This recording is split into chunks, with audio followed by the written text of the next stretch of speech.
नमस्कार। तो मैं Isha Rawat state college of nursing की छात्रा आपके सामने एक स्वास्थ्य शिक्षा देने जा रही हूँ, जिसका विषय है प्रसवोत्तर देखभाल। प्रसवोत्तर क्या होता है? प्रसवोत्तर होता है जन्म के बाद की जो अवधि होती है उसे हम प्रसवोत्तर कहते हैं। ये अवधि प्रसव के बाद से लेके 6 से 8 सप्ताह तक होती है, या जब तक कि आपका शरीर गर्भावस्था से पहले की स्थिति में वापस नहीं आ जाता तब तक होती है। तो इस स्थिति में आपको कई सारे लक्षण या कुछ परिवर्तन देखने को मिल सकते हैं अपने शरीर में, जो कि 8 सप्ताह से ज्यादा समय तक भी रह सकते हैं।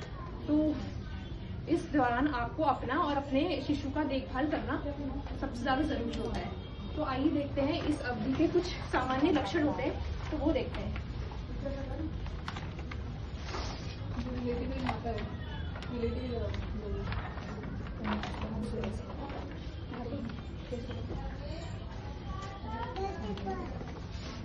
तो अब हम देखते हैं प्रसवोत्तर अवधि के सामान्य लक्षण।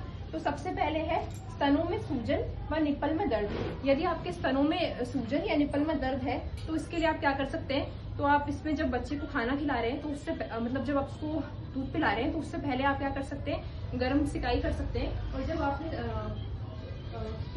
दूध पिला दिया उसके बाद आप इसको ठंडे उससे सिकाई कर सकते हैं।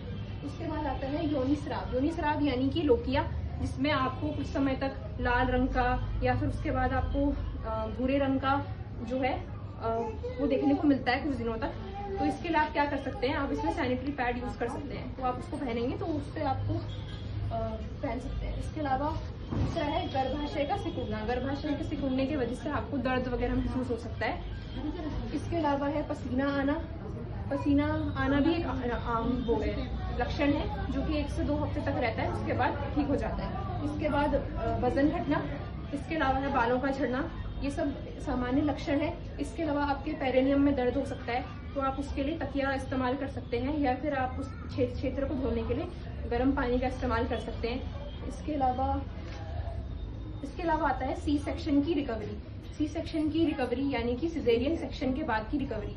यदि आपकी डिलीवरी सिजेरियन सेक्शन से हुई है तो आपको क्या क्या चीजों का ध्यान रखना है? सबसे पहले जो आपके टांकों वाला जो जगह है वहां पे आपको उसको साफ और सूखा रखना है, ठीक है। उसके अलावा आपको जब आप खांसते हैं, छींकते हैं तो उस समय आपके टांके ना खुले, इसके लिए आपको क्या करना है? अपने पेट पे हाथ रखना है ताकि आपको जोर ना पड़े। इसके अलावा आपको वहां पे कोई भी संक्रमण का संकेत अगर आपको दिखता है, जैसे कि लाल दिखना या फिर सूजन दिखना, तो इन सब चीजों को आपको ध्यान रखना है और आपको बताना है आगे अगर आपको ऐसा कुछ दिखता है तो। इसके अलावा हम देखते हैं कि आपको, और इसके अलावा जो मैंने आपको ये दिया है पैम्पलेट, इसमें आपको दिख रहा होगा कि ये सब लिखा हुआ है जो मैं आपको बता रही हूँ। इसमें प्रसवोत्तर अवधि के लक्षण भी लिखे हुए हैं और अब आपको खुद की देखभाल कैसे करनी है। तो खुद की देखभाल करने के लिए सबसे पहले अपने पोषण का ध्यान रखना है। तो इसके लिए आपको स्वस्थ आहार लेना है, फल व सब्जियां खानी है, खूब सारा पानी पिए, क्योंकि कब्ज भी इसमें देखने को मिलता है, तो उससे राहत भी मिलेगी अगर आप खूब सारा पानी पीते हैं। इसके अलावा आपको कब जांच करानी है? तो आप 4 बार आपको जांच करवानी होती है। सबसे पहले आपको 24 घंटे के अंदर, जब आपका प्रसव हुआ है उसके 24 घंटे के अंदर। दूसरा आता है आपका तीसरे दिन, और तीसरा जो आपका आता है वो आता है आपका 7 से 14 दिन के बीच में, और जो आपका लास्ट यानी कि जो चौथा आता है वो होता है आपका 8 सप्ताह के बाद। बच्चे का टीका लगे तो समय पे आपको अस्पताल आके अपनी जांच कराएं, अपने और अपने बच्चे का ध्यान रखें। तो आशा करती हूँ आपको इससे कुछ जानकारी मिली होगी और आपको ये जानकारी काम आएगी। आपका कोई सवाल है तो आप पूछ सकते हैं। पेशेंट का रिलेटिव कौन है? बोला कम से